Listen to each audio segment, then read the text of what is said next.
Hello दोस्तों, नमस्कार। मैं और मैं चंद्र क्लास अपन बात करें जिला सलूम्बर की।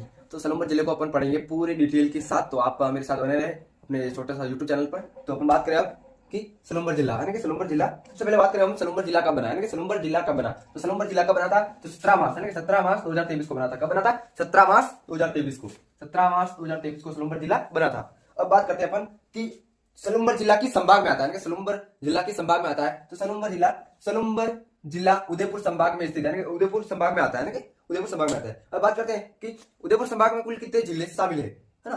तो उदयपुर संभाग में कुल कितने जिले शामिल है? 5 जिले शामिल है। कितने? 5 जिले शामिल है। तो कौन कौन से हैं? उदयपुर, एक उदयपुर हो गया, उदयपुर, चित्तौड़गढ़, भीलवाड़ा, राजसमंद, सलूम्बर, यानी कि 5 जिले शामिल है। उसमें से अपना एक सलूम्बर भी इसमें शामिल है।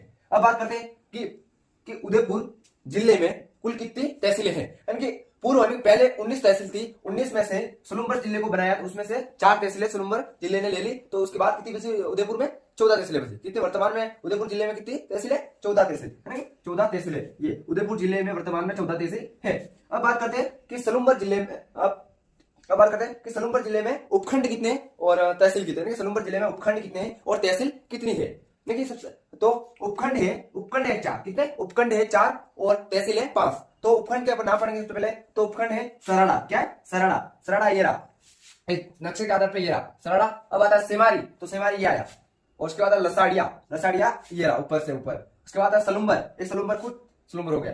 उपखंड कितने हुए? 4 उपखंड हुए अपने। तो अब बात करते हैं अपन तहसील कितने। तो तहसील है 5 और 5 से तहसील पर नाम पढ़ेंगे अपन। तो पहले 5 तहसील है। पहला आएगा सरड़ा एक तहसील भी है और उपखंड भी है। और सेमारी भी उपखंड भी है और तहसील भी है। और लसाड़िया भी तहसील भी है और उपखंड भी है। अब आता है कि अब आता है सलूम्बर तहसील भी है और उपखंड भी है। और जलारा सिर्फ तहसील है, सिर्फ तहसील है।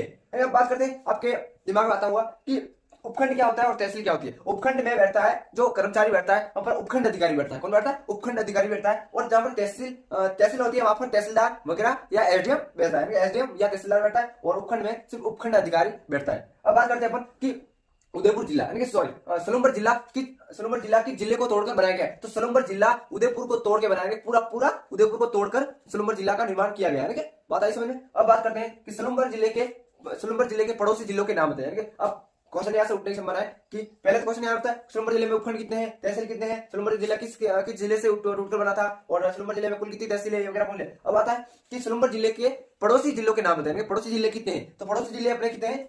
4 जिले। कितने? 4 जिले। सलूम्बर जिले के पड़ोसी जिले के नाम 4 जिले। अब 4 जिलों के नाम बता रहा हूं मैं आपको कि पहला है उदयपुर। क्या है? उदयपुर। उसके बाद आता है डूंगरपुर। उसके बाद आता है प्रतापगढ़, चित्तौड़गढ़। क्या आता है? उदयपुर, डूंगरपुर, प्रतापगढ़, चित्तौड़गढ़। अब आपके दिमाग में आता होगा क्वेश्चन कि बांसवाड़ा क्यों नहीं टच होता है इसका? बांसवाड़ा क्यों नहीं टच होता है? तो बांसवाड़ा टच नहीं होने के कारण है कि ये आता है, बांसवाड़ा इसके आसपास आता है। तो यहाँ का जो एरिया है, ये यहाँ का जलारा के आसपास का एरिया जो भी है, जो डूंगरपुर कवर कर लेता है, जिस कारण से बांसवाड़ा इसका टच नहीं कर पाया। बाकी बांसवाड़ा इसका टच कर सकता है आराम से। तो पड़ोसी देश में बांसवाड़ा भी नाम आता है, पर बांसवाड़ा नहीं, क्योंकि जो भी ये यहाँ का क्षेत्र है ना, यहाँ का क्षेत्र जो यहाँ का क्षेत्र है, ये पूरा डूंगरपुर का है। यहाँ आता है, तो डूंगरपुर इसको घेर लेता है, जिस कारण से बांसवाड़ा इससे दूर बढ़ता है या उसको टच नहीं करता, जिसके कारण से बांसवाड़ा का नाम नहीं है इसके अंदर। तो कितने? अब क्वेश्चन यहाँ से सबसे पहले सलूम्बर जिला की जिले किस संभाग में स्थित है? तो उदयपुर संभाग में। और सलूम्बर जिला की जिले को काटकर बनाया गया, तो उदयपुर को काटकर बनाया था, आपको स्पष्ट पता है। और उसके बाद है अपना कि अब एक और महत्वपूर्ण प्रश्न कि सलूम्बर जिला किसी भी राज्य के साथ सीमा साझा नहीं करता है। सलूम्बर जिला किसी भी राज्य के साथ सीमावर्ती नहीं टच करता है। ये आंतरिक जिला है, यानी कि राजस्थान का आंतरिक जिला है सलूम्बर जिला। ओके, अब बात करते हैं अपन कि सलूम्बर जिले का उपनाम क्या है, यानी कि सलूम्बर जिले का उपनाम क्या है। अब बात करते हैं अपन कि सलूम्बर जिले का उपनाम क्या है। सलूम्बर जिले का उपनाम क्या है? तो सलूम्बर जिले का उपनाम है हाड़ी रानी की नगरी। क्या है? हाड़ी रानी की नगरी। अब बात करते हैं अपन कि सलूम्बर जिले में क्या क्या स्थित है, जो इंपोर्टेंट है, एग्जाम की दृष्टि से काफी इंपोर्टेंट है जो। तो यहाँ है मेवाड़ के सुंडावत, यानी कि मेवाड़ के सुंडावत राजपूतों का प्रथम श्रेणी का ठिकाना सलूम्बर में था। यानी कि मेवाड़ के सुंडावत राजपूतों का प्रथम श्रेणी का ठिकाना कहां पर था? सलूम्बर में था। ठिकाने कुल 16 होते हैं, पर 16 में से जो एक ठिकाना था, जो अन्य ठिकानों में से एक ठिकाना था अपना सलूम्बर में था, सलूम्बर था। और अब आता है एक कहावत आती है अपने ये वाली कहावत, जो कि एग्जाम में आपने किसी बुक में पढ़ा होगा, नहीं पढ़ा होगा तो आज पढ़ लेते हैं अपन कि सुंडावत मांगी सेनानी सिर काट दी दियो सिरतानी। यानी कि इस कहावत का मतलब क्या होता है? इस कहावत का मतलब क्या होता है? तो इसका मतलब होता है रावत रतन सिंह जी की अंतिगिनी हाड़ी रानी ने सभी माया को त्याग त्याग के राष्ट्रहित के लिए महाबलिदान देकर अपना सर काटकर थाल में सजाकर एक निशानी के रूप में अपने पति का युद्ध भूमि में ध्यान न भटके इसलिए बलिदान दिया। इसका अर्थ यह है कि इस कहावत का अर्थ होता है कि एक रावत रतन सिंह जी, उसके पत्नी का नाम है सलाह कुंवर, उसका नाम है अभी सलाह कुंवर नाम था, अब उसको कहते हैं हाड़ी रानी। तो वो युद्ध में जाते हैं कि उनके एक दिन पहले उनका शादी, एक दिन पहले उसकी शादी होती है और दूसरे दिन उसके युद्ध में जाने की आमंत्रित आता है। तो उस आमंत्रित में क्या कहता है कि क्या नई नई शादी होती है तो वो घर पे रहना चाहता है, पर वो युद्ध में उसको जाना पड़ता है किसी कारण से, या कुछ किसी कारण से युद्ध में जाना पड़ता है। तो वो युद्ध में तब महल से बाहर निकलता है, स्वागत होता है हमेशा इनके, क्या है राजपूतों में क्या युद्ध में जाते हैं तो पहले इसका स्वागत वगैरह करते हैं। तो जैसे महल के बाहर निकलते स्वागत हो जाता है, फिर महल के बाहर निकलते और राजा ने रावत रतन सिंह के मन में आता है कि यानी उसके मन में होता है मैं या युद्ध में हार जाऊं या उसको मर जाऊंगा तो उसकी निशानी क्या रहेगी मेरे पास। तो वो अपने सैनिकों से बोलता है कि रानी के पास जाओ और वहां से कुछ ऐसी निशानी लाओ जो कि मेरे युद्ध में अपना ध्यान नहीं भटके। तो फिर वो अपने सैनिकों को बोलता है और सैनिक जाता है रानी के पास में, यानी कि कहां पर जाता है, सैनिक रानी के पास जाता है। तो रानी को ये बात बताता है कि महाराजा ऐसे बोल रहे हैं। फिर रानी क्या करती है कि वो सोच के फिर अपना गला काट कर अपना सर काट कर थाल में सजाकर एक निशानी के रूप में अपने पति को उस सैनिक को देती है। यानी कि वो राजा होता है जो निशानी मांगता है, यानी कि निशानी मांगता है कुछ निशानी दो। तो फिर वो रानी क्या करती है, अपना सर काटकर थाल में सजाकर वो एक निशानी के रूप में अपने पति को देती है, यानी उस सैनिक को देती है। सैनिक उसको जाके देता है। फिर उस गले को मतलब सर को देखकर वो राजा इतना गुच्छा भ्रमित हो जाता है कि युद्ध में इतना तैयार हो जाता है कि मेरी पत्नी ने मेरे इस निशानी के रूप में ये दिया है तो मैं युद्ध में अभी कभी हारूंगा नहीं। और उस युद्ध में वो नहीं हारता है। जो सेना होती है उस माखल घाटी को रोकने के लिए वहां पर इसको काम दिया जाता है, इस घाटी से इधर इस सेना को, दूसरी जो सेना आती है उसको रोकना है। तो उस युद्ध में वो विजय रहते हैं। अब आता है अपना कि यानी सुलुम्बर की जानकारी है। अब बात करते हैं अपन कि मेवाड़।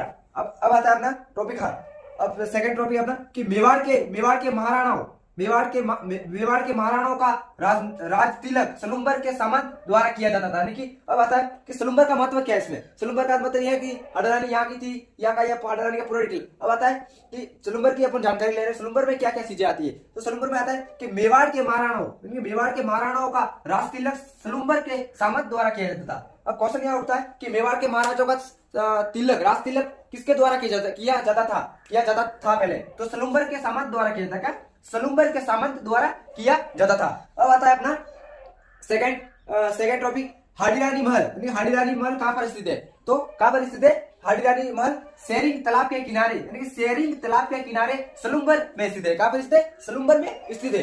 अब आता है अपने कि सलुम्बर के प्रसिद्ध मंदिर, यानी कि सलुम्बर के प्रसिद्ध मंदिर, जो सलुम्बर अपना जिला बना है उस जिले में कितने मंदिर प्रसिद्ध है वो उसके बारे में पढ़ेंगे। तो सलुम्बर जिले के प्रसिद्ध मंदिर है। पहला है सुनार माता, यानी कि क्या आता है, सुनार माता मंदिर, ये भी सलुम्बर जिले में आता है। उसके बाद बड़ा गणपति मंदिर, ये भी उसी सलुम्बर में आता है। पलवाने वाला हनुमान मंदिर, ये भी सलुम्बर में आता है। और बाढ़ माता मंदिर, ये भी उसमें आता है। और गायत्री माता मंदिर, ये भी सलुम्बर में आता है। और उसके बाद इंडाना माता मंदिर, ये भी सलुम्बर जिले में आता है। ये मैंने आपको नोट्स के जरिए इतने व्यवस्थित तरीके से आपको समझाया है। और एक बार इसकी स्क्रीनशॉट ले लीजिए ताकि नोटबुक में आप नोट करोगे।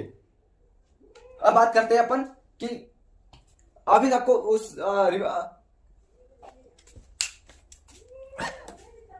बात करते हैं अपन कि सलुम्बर जिले की आगे की जानकारी। तो पहला अपना टॉपिक आता है कि महाराणा प्रताप ने राजधानी बनाई थी सावंड को। और सावंड कहां पर आता है, तो सावंड आता है सराड़ा में। कहां पर आता है, सराड़ा में। और सराड़ा जो सलुम्बर का उपखंड है, उपखंड और तहसील भी है, उपखंड भी है और तहसील भी है। अब सेकंड अपना टॉपिक आता है कि सराड़ा जेल। एक जेल होती है सराड़ा, जो कि वर्तमान में कहा आती है सलुम्बर जिले में। तो सराड़ा जेल है मेवाड़ का काला पानी, जहां मेवाड़ का काला पानी का मतलब होता है काले कोट की कोठरी। तो ये वर्तमान में कहां पर है? सलूम्बर में। कहां पर है? सलूम्बर में। क्योंकि सरड़ा जेल मेवाड़ का काले पानी जो कि मेवाड़ सलूम्बर में है, सलूम्बर में है। अब बात करते हैं अपन कि लसाड़िया, सेकंड टॉपिक अपना कि लसाड़िया का आंदोलन, यानी कि आंदोलन, ये आंदोलन किसके नेतृत्व में चला था, यानी किसके नेतृत्व में चला था और ये कहां पर था? तो लसाड़िया में लसाड़िया का आंदोलन है। और ये इसका निर्देशन यानी कि इसका करने वाला कौन था, लीडरशिप करने वाला कौन था? सत मावजी, यानी कि सत मावजी। और ये वर्तमान में कहां है? कहां पर है? सलूम्बर में। कहां पर है? सलूम्बर में। अब बात करते हैं कि महाराणा प्रताप, सेकंड टॉपिक अपना कि महाराणा प्रताप की सतड़ी, महाराणा प्रताप की सतड़ी ये कहां पर है? बांडोली सराड़ा में। और सराड़ा कहां है? सराड़ा सलूम्बर जिले का उपखंड या तहसील है। और यहाँ पर महाराणा प्रताप की 8 खंभों की सतरी है। कहां पर है? सराड़ा में। सराड़ा में क्या है? महाराणा प्रताप की 8 खंभों की सतरी, 8 खंभों की सतड़ी। अब बात करते हैं अपन सेकंड टॉपिक अपना कि लसाड़िया का पठार। क्या? लसाड़िया का पठार। अब लसाड़िया का पठार कहां पर आता है? सलूम्बर में आता है। कहां पर आता है? सलूम्बर में आता है। अब पहले आता था उदयपुर में, अब आता है सलूम्बर में आता है। अब बात करते हैं अपन जयसमंद झील, यानी जयसमंद झील वर्तमान में किस जिले में आती है? तो सलूम्बर में आती है, सलूम्बर में। अब आज अपन इस वीडियो के अंदर अपन पूरा सलूम्बर में क्या क्या है उसके बारे में पढ़ रहे हैं, तो ये वीडियो पूरा सलूम्बर के लिए। अब बात करते हैं जयसमंद झील सलूम्बर में है, कहां पर है? सलूम्बर में। और जयसमंद झील एक है ऐसी झील है जो कि राजस्थान की सबसे बड़ी कृत्रिम मीठे पानी वाली झील है। मीठे पानी वाली झील कौन सी है? जयसमंद झील, जो वर्तमान में कहां किस जिले में आती है? सलूम्बर जिले में आती है, सलूम्बर जिले में। और इस झील के ऊपर जानकारी पूरी लेते हैं। यह झील किसने बनाई थी और क्यों बनाई थी और किस नदी को तोड़कर बनाया गया था, तो बताते हैं अपन। गोमती, यानी कि किस नदी को तोड़कर बनाया, किस नदी को मोड़कर बनाया, ये बताते हैं। गोमती नदी का पानी रोककर महाराणा जयसिंह ने 1685 से 1691 के मध्य निर्माण करवाया था, यानी कि निर्माण। अब प्रश्न ये उठ सकता है कि जयसमंद झील का निर्माण किसने करवाया था, यानी कि जयसमंद झील का निर्माण किसने करवाया था? जयसमंद झील का निर्माण करवाया था महाराणा जयसिंह ने। और कब करवाया था? 1685 से 1651 क्रांतों के बीच में करवाया था। और किस नदी को रोककर करवाया था? किस नदी को रोककर करवाया था? तो गोमती नदी को रोककर करवाया था। गोमती नदी, देखिए ये वीडियो में दिख रहा है आपको क्या? गोमती नदी को तो रोककर, गोमती नदी का पानी को रोककर जयसमंद झील का निर्माण करवाया था। अब बात करते हैं अपन सेकंड इसी में जयसमंद का टॉपिक है कि इस जिले में 7 टापू है। इस झील में 7 टापू है। कितने? 7 टापू है। तो सबसे बड़ा टापू का नाम है बाबा का भागड़ा। क्या नाम है? कितने टापू है? 7 टापू है। कितने? 7 टापू है। और सबसे बड़ा टापू का नाम है बाबा का भागड़ा। और सबसे छोटा टापू है उसका नाम है प्यारी। क्या नाम है? प्यारी। क्या नाम है? प्यारी। अब बात करते हैं अपना सेकंड टॉपिक है जयसमंद अभ्यारण्य। तो जयसमंद अभ्यारण्य कहां पर स्थित है? तो सलूम्बर में। और इसकी स्थापना कब हुई? तो इसकी स्थापना हुई थी 1955 में। कब हुई थी? 1955 में। कब हुई थी? 1955 में। अब बात करते हैं अपन कि घोषणा बाबा जी का मंदिर। घोषणा जो एग्जाम में काफी पहले पहुंचा गया है, घोषणा को, एक मिनट, हाँ, घोषणा सेकंड लास्ट टॉपिक है अपना। और घोषणा बाबा जी का मंदिर कहां पर स्थित है? घोषणा बाबा जी का मंदिर कहां पर स्थित है? यह है सलूम्बर जिले में। कहां पर है? सलूम्बर जिले में। यह आपके सलूम्बर जिले की पूरी राजस्थान इतिहास, ज्योग्राफी और पॉलिटिकल के सारे क्वेश्चन इसमें उठने की संभावना सारे मैंने करवा दिए। वीडियो पसंद आए तो लाइक करें, शेयर करें और दोस्तों को शेयर करें, उनको पता चले। और वीडियो को लाइक करोगे तो मुझे मोटिवेशन मिलेगा और मैं आगे वीडियो बनाऊंगा। और इसी के साथ जय हिंद, जय भारत। और वीडियो को लाइक जरूर करें और चैनल को सब्सक्राइब कर दें। और इसी के साथ वीडियो को समाप्त कर रहे हैं।